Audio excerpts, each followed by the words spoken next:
Welcome back, ladies and gentlemen, to the Alt Kings podcast. I'm your host, Tate, and today we have round 2 with Earthlings. Today we have Patrick and Peter. Patrick's main focus is the concepts of marketing, and Peter's main responsibility is the back-end programmer. How you guys doing today? Yeah, I'm doing great. I'm so happy that Peter Jan is joining today. So Peter Jan, thank you for that. Yeah, no problem. Glad to be here. It's very nice to have you, gentlemen. And Patrick, from our last experience together on the podcast, that was an overall great experience to host you. And I'm very happy to have you here today again. I'd love for you, Patrick, to just dive into what Earthlings is for all those new listeners who might not know exactly what they're listening into. That's always a dangerous question because I can write a book about that. Best thing is to just there's so many things. There are so many things possible with our project. Best thing is to just dive into the white paper. There's going to be a new version within a couple of weeks again. By the way, updated version. But mainly, I think we are focusing on building a great gameplay where we focus a lot on design. That's very important for us because if you want to compete with AAA gaming, you need a good design if you want to stand out. And that's what we want to do. So gameplay will come as well, of course, but that's a lot of programming happening on the back end. With Quinten and Peter Jan as well, but Quinten is more the gameplay developer, if I'm not mistaken. Luckily, Peter Jan is nodding yes. But we're building a gaming metaverse because we will add the metaverse part to it as well. But as said, we are focusing on a well-designed game, and I think if people will just go to our Twitter page, where they can download where they can see everything that we already did, they will understand what I'm talking about. We want to bring a quality game to Hedera and show that Web3 is now also really advancing. And we're not the only one doing that. We're seeing that, like I said many times before on Twitter Spaces as well, Blizzard, governing council member of Hedera, to me, that's a big sign. I know that Epic Stores is now also integrating with Gala Games, the other way around. So those are things that I like to see. And we would really like to be a part of that, also bringing a great gameplay metaverse to Hedera. If people are out here interested in learning a little more about Earthlings, besides what we'll be discussing today, they can always go check out the previous podcast with what we did with you guys also. Exciting times ahead. I know that there's been many great pieces of content being released and being floated around the space so far that you guys have been providing to, say, Twitter and also your website in regards to what the game will look like and the future behind the game. You've been featuring the floating islands. Can you tell me more about them and how does something like this come into existence? Yeah, we were very pleasantly surprised with what our team did there as well, because, of course, it's a whole team collaboration. And even Peter Jan works on the floating islands on the back end, but that's things that we don't see. Sorry, Peter Jan. By the way, I like to go from left to right and right to left. And Peter Jan, I did not know you had a cool chair like that. Look, he's a real gamer. I mean, it was a bit overpriced, but it's fine, I guess. I like it. Yeah, anyway, so back to the floating islands. Sorry, just having some fun with Peter Jan. I really didn't know that. But the thing is, we had the floating islands ready for months already. Had a gaming company do the first basics of it. But then we diverted a bit to other things in our project that were more important at that time. And as we were growing, I'm growing as well in design and just in overall gaming design and seeing what we can do better. So after 2-3 months, we went back to the floating islands as we wanted to show them to the community, and we saw that they could be done so much better. And luckily, we had Philip onboarding the team. I had a Twitter space with him last week with Philip, and he's amazing. So we started to rebuild all the whole scene. We just took the basic shapes that we already had, but we did everything again. By doing that, and Tatjana and I, we are then looking over his shoulder, always trying to improve where we see things can be done better. And Heriso and his team, that's the 3D building team. We're building more props and assets to make the scenes even more complete. And as we are speaking, Philip is actually still improving on the scene, because where we see that we can improve, we always will. So then we have the cool portals that are in the scene as well. We have a great studio now, because we have everyone on the team. So to say that we have our own gaming studio, of which PTN is a part as well. But we were still missing, and are still missing, a particle effect specialist. VFX artist, yeah. Yeah, so it's VFX or FVX artist. What is it, PTN? I always get FX. Particle effects, easy, right? I mean, usually it's called a VFX artist, Yeah, but I mean, you can call it whatever you want, I think. Yeah. Why don't people just say particle effects? Why these abbreviations? Well, anyway, so that's the only one we are missing, but that's not a big deal, because we found Luminet Studio. The website's called the same. They are great, and they are doing all these effects. And also, for instance, the leaves effect. I sent you this little video of the leaves. What we wanted to do is always try to look at details as well. And I wanted leaves to be blowing over the ground. But I couldn't find this effect, because if you have nature effect like wind effects, you can download them, of course, and you can use them. But I couldn't find any of these effects. But it's these little things that complement the scene. If you look at the trailer of the Floating Islands, you can see it in one of these scenes. But I think these little things make these sceneries and the gameplay so much more fun. So if we find these things, or we come up with these things, we can't find them because this, as said, a lot of nature effects are already integrated in Unreal, or you can find them easily. But then we have them built by the studio Luminet.studio. Doing some advertising for them. They're great guys. So with this studio, we are complete, and we are always fine tuning all our scenes, and a lot of stuff is still going on in the background. Sure. For instance, we're now working on the desert scenes / wastelands. We got some great first images for you here as well. And that's the 3D team. Yeah. So hope you're gonna pop them up on the screen as well. But so this is a sort of desert abandoned scene, and it's early now. We're just in the process of making all these assets. And how it works is, what I do is our 3D team, I tell them to create all these assets. And so in the pictures that I gave you, you see all these items a bit on a small scenery, but of course we're gonna spread them out more, and we're gonna build big scenes out of them.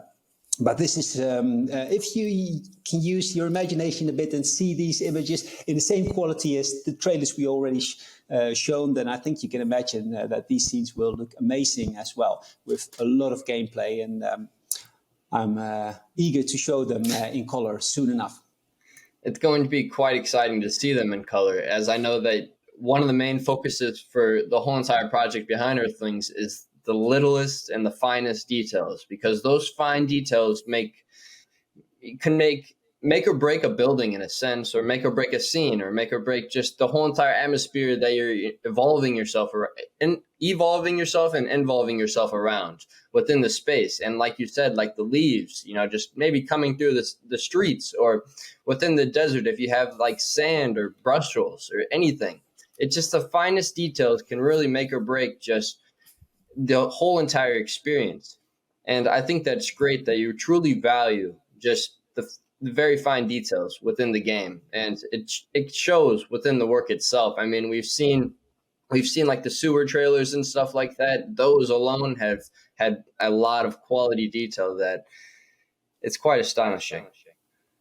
Thank you so much for the compliments. Yeah, but we couldn't do these things if we didn't have these back-end programmers like Peter Jan. And as I told you, I'm so happy that he came, because I asked him to come, and I figured, he's not going to come, because I asked Quinten as well, and Quinten actually onboarded Peter Jan. But Quinten, he's a bit camera shy, Peter Jan, isn't he? I told him I'm going to tell that on YouTube. Now, Peter Jan, Quinten doesn't want to do YouTube interviews, but he's amazing as well. So Quinten is really focusing on gameplay and doing that stuff. But Peter Jan, what do you actually do? Because for me, it's hocus pocus. Yeah, I mean, I'd love to honestly, know. The less you see of my work, the better of a job I'm actually doing. Because if you see what I'm doing, like the server glitches, that probably means I'm doing something wrong. So most of what I'm doing now is, basically making all the backend, making all the online infrastructure, setting that up. Basically, we're using Unreal Engine, of course, and that has some replication network stuff built in. But when you're building something as big as like an MMO, essentially, there's really a lot of stuff that you need to build on top of that. Like servers need to be spinned up and spinned down and stuff. When you walk from Europe when you're in Europe and you walk into Paris, you have to seamlessly be transferred over to another server and stuff like that. Everything has to be load balanced. So it's stuff that you literally don't really see, but if you don't see it, that's a good sign. There's a lot of challenges with a project like this, because our maps are really big. The entirety of Europe is one big map. So there's definitely a lot of challenges inherent to that. We have to get a lot of people onto that single map. Because, if you have 100 people in Europe, the odds that you run into someone becomes very small, because it's such a big map.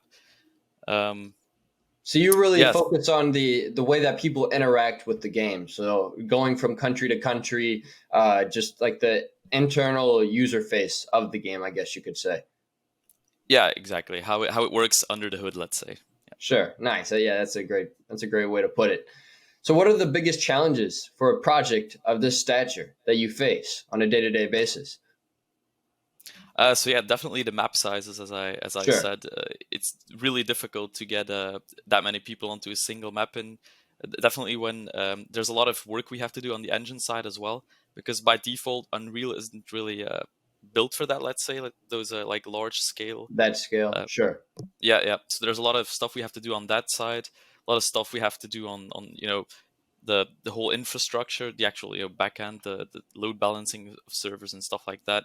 Also, there's the issue of synchronizing, your say that you own a plot in the game and you have a little garden and you put a little garden gnome in your garden or whatever. So if you put that there, people who are on a different server or shard also have to see that garden gnome is there, and even people that are on the other side of the globe, like in the US or something, and they visit Europe or whatever, in game. They still have to see that garden gnome, so that is definitely a challenge.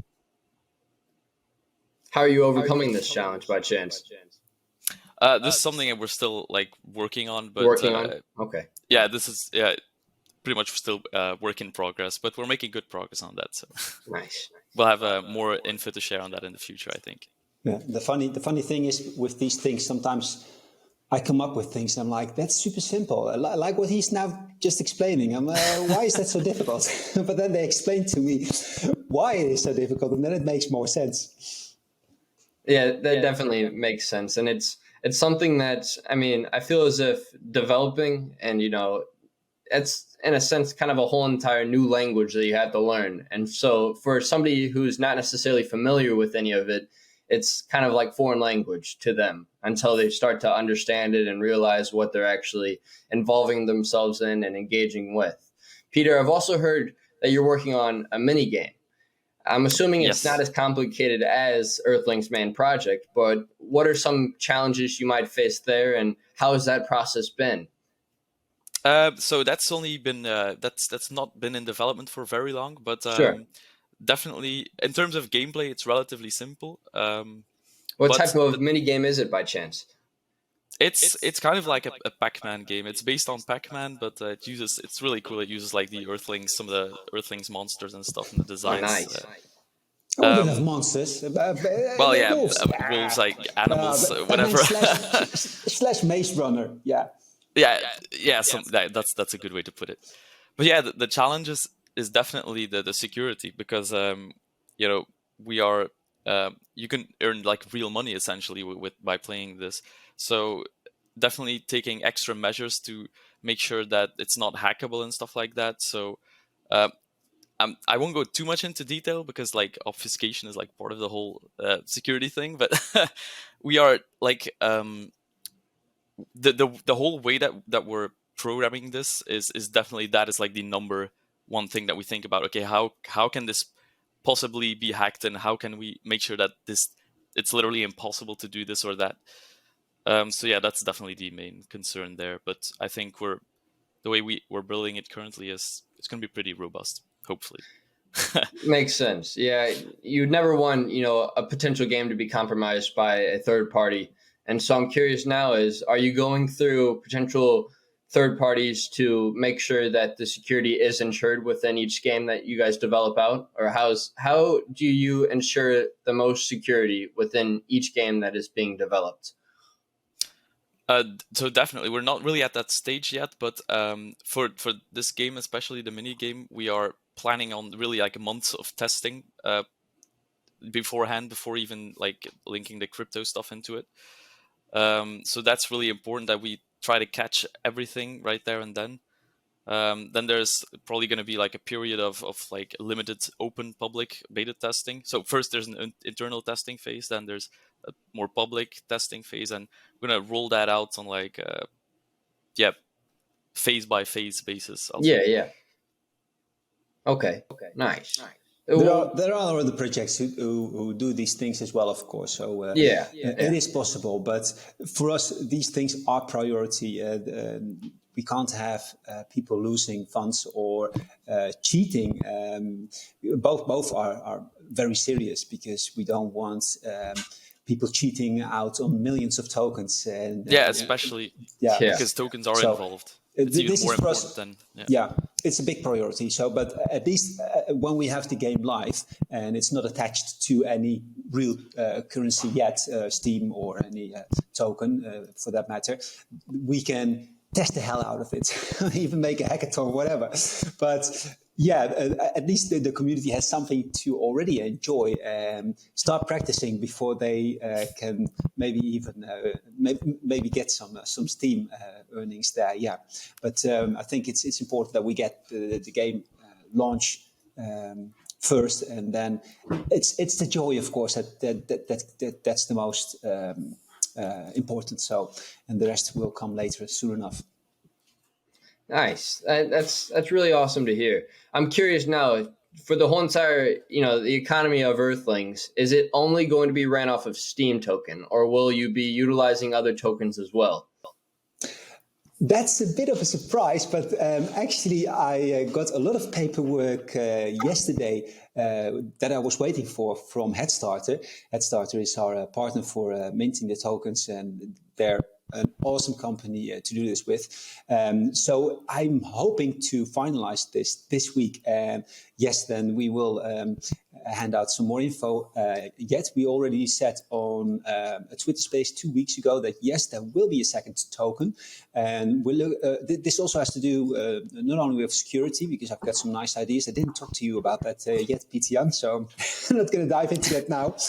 But also with if you have a pure in-game token, and whatever may come then, if the US decides to ban every crypto-related game, we have an in-game token, and we can use it just like Roblox does, for instance. No matter what happens, you can just continue the gameplay, because you can look at IP address and just shut down certain activities for the Steam token, for instance, in the US. We hope this will never happen, of course, but we need to be prepared. So this is why we have 2 tokens, and there might be some other surprises coming up yet as well. But I first need to finalize everything, also together with Headstart, before I can really release all that news. That is maybe something for another episode. Yeah. Round 3, that's for sure.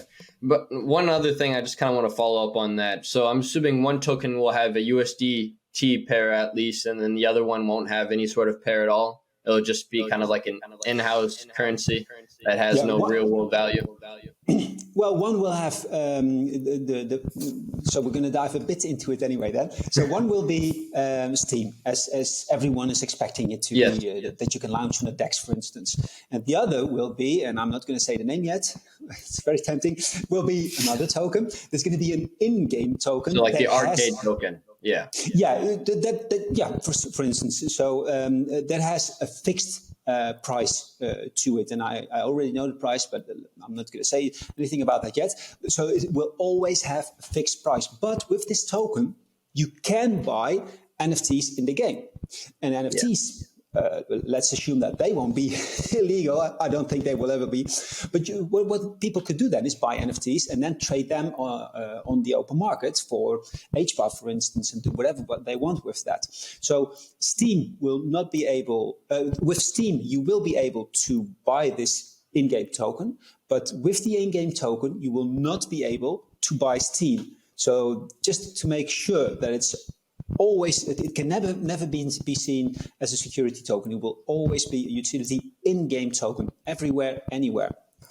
Yeah, I really like to just look at like utility in-game tokens, kind of like arcade tokens, like you're making with the Roblox relationship in regards to just it's only in-house, it can't be moved out of house, and you'll be able to utilize it for all aspects of the game, for the most part at least. And so I think that's a really good way to put it, and it's a great approach in regards to, regulatory compliance. And if things were to strike down and, go south, you have a backup plan in store. And so I really like that approach, and I think it's smart. You're basically weighing both options that you have, and you're going to see what works best, and simply utilize both to the best of your capabilities. Yeah, and as we're speaking, I'm writing actually out everything on paper now already, so that I already got it worked out. Just need to look at it again and again and again. You know what's best? Look at it in the morning and then wait a day and look at it again. That's how you get the best results. But I'm writing it down so that everyone understands why we did it and how it suits our project best, and especially long term, and why it benefits our project a lot. That's exciting. So, Patrick, I got another question for you. So we've talked a little bit about some of the scenery that you've been working on, like the winter landscape, the desert, and the wastelands. What else can we be expecting in the pipeline in regards to scenery? Or is this something that is kind of to be determined, I'd say? No. We're working on a lot. So first of all, we have yet again a new avatar. I didn't show it to the community yet. Well, you've seen it now. So that's always fun to do, because we've got a great avatar builder, character builder, and maybe that sounds better. And he was a very big upgrade to our team, because I love his stylized style. It fits our game very, very good. So what else? We're finalizing the towns. I already explained to the community once that, we had some bad luck with Studio not delivering the quality I wanted, so we had to redo it all over again. But then we also needed to still work on the floating islands and on other scenes, so it got a bit of a mess there. They made long days, 7 days a week. As well, but we're almost there now, and I think that people will love the towns, because what I think is very important, what differentiates us from other projects as well, because we've seen a lot of metaverse projects, but usually what I see and what they do is they make these designs not too detailed, quite easy designs. Very plain.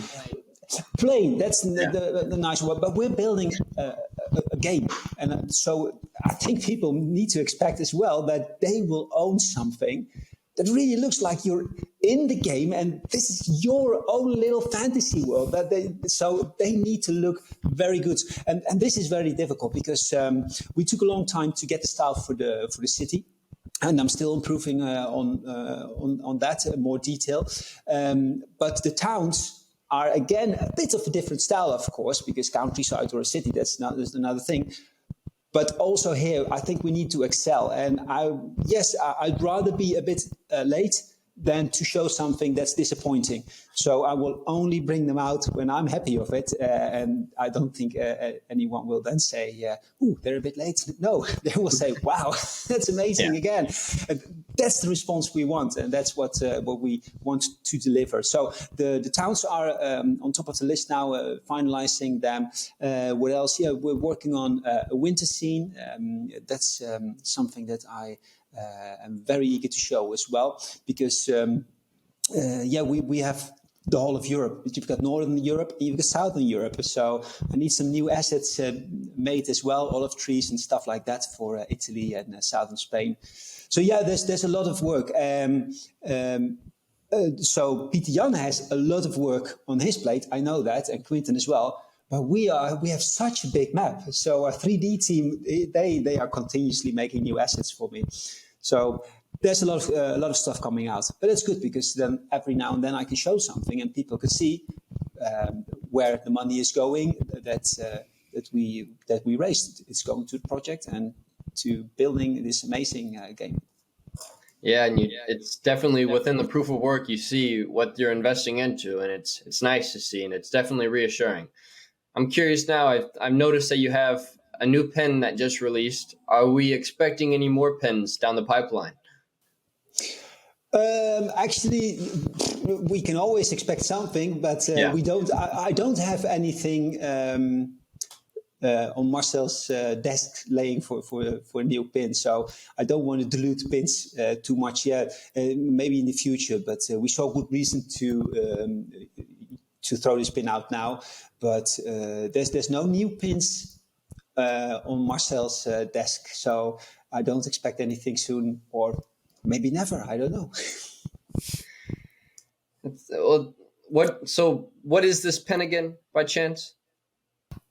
It's we're still finalizing the name. The team told me do it this weekend. They want me to have the utility as well. It's a telescope. But the utility, I'm not going to tell you here yet. I don't know when you're going to release this video, but we have it written down now, just agreeing with it, on it with the team, but also with Quinten, who didn't want to join here, Peter Jan. But I have to, every time I have a utility for a pin, I need to ask Quinten if we can also make this utility happen in the game. So it's always team collaboration. So before I show anything, I always need to ask everyone in the team if it fits the game and if we can deliver on it, because Quinten is a big part on that. So sorry, I can't give you more information. You just have to wait a few days. I'll wait for it. Yeah, you're trying to get the scoop on many things. Yeah, no kidding. You always amaze me, Patrick, with what you're able to provide to the Alt Kings and just to your community in regards to, the way you style things, the way you're able to add detail. And I know it's not just you. You have an amazing team behind you who does an astonishing amount of work also. And I just think it's really fascinating what you all have here and what you all continue to provide to the space, specifically Hedera. And I'm curious now to know two things. So let's start with, do you plan on looking for cross-chain collaboration, I guess you could say? I was more or less trying to go for cross-chain connections, but are you looking to, collaborate with cross-chain projects? And then what are some of your plans for the future of Earthlings NFT? No one asked me that question about cross-chain, actually, so a nice question. I don't have any plans for cross-chain. Sure. You never know what the future brings, but we actually are very happy building on Hedera, and I don't see any reason to go to another chain. Why? Because I think I do see other projects jumping to other chains as well, going cross-chain, and sometimes. Let me rephrase that. I apologize. It wasn't necessarily jumping and maybe going to XRP's chain or another chain like that. It was more or less maybe collaborating with another chain, maybe bringing them them within your game, and then their community realizes who Earthlings is, what they're providing, and then you have more exposure upon your very own project. If that makes sense. You can always do cross-chain collaboration, 100%. Yeah.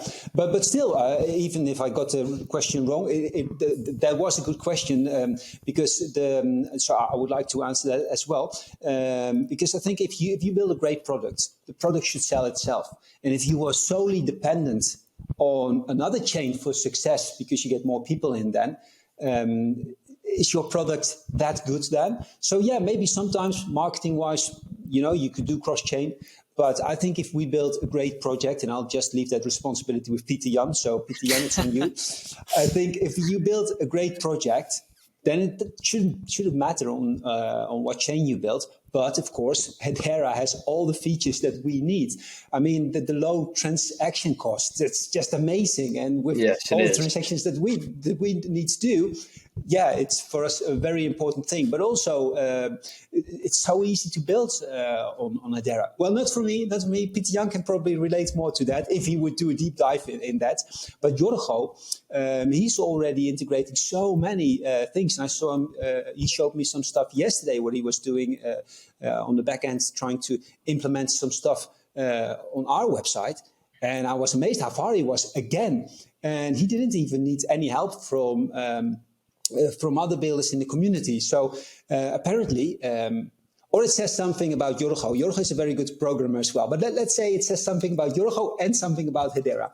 So it's quite easy apparently to build on Hedera. So it's these things that made us choose Hedera to build on. And again, as said, if you are building a good product, then it shouldn't really matter on what chain you work. Well, we couldn't do this on Ethereum. Let's be honest. The transaction fees there are ridiculous. So of course there are no-goes, but Hedera is a big yes go for us. That's exciting to hear, and I'm very happy that you established yourself on Hedera, and you're definitely showing the progress within your project, and it's showing. I mean, people are able to see it, visibly, and it's nice to see. It's very reassuring to anybody who is to invest into the early stages of Earthlings. They're actually, feasibly being able to see what's being created, regardless of it being a photo, a video, or who knows, soon down the line we might even be able to experience Earthlings. Let's assume we will. We still have a long road to go, hence the mini games. So Peter Jan will make it a fun game. If not, Peter Jan, you've got other job options. No. All right. That's not his responsibility, but he just needs to make it work and safe. No, but we have a long road to go. We're just very happy to be in this exciting community. And we're not planning to stop any time because we want to make this a reality, and we have a great team, and I think that's also our strength. We've got some real specialists on everything, on marketing, on programming, design, everything. We've got someone on every department looking out for that, so that's part of our success, and let's see where it gets us. Yes, indeed. You need a strong team to succeed because you can't just do it yourself, Patrick. That's for sure. Nope. Peter, Patrick, thank you for your time. I truly appreciate this, and I'm very happy we're able to dive deeper into the Earthlings project. If there's anything else you both would like to say, now's the time to do so. But thank you for taking the time once again. Thank you for taking time. And Peter Jan, thank you so much that you came along. Yeah, no problem. Awesome. Glad to be here. Thank you for having me. Okay, great. I look forward to round 3 down the pipeline. And ladies and gentlemen, with that being said, this has been the Alt Kings podcast, and we will see you all next episode. Peace.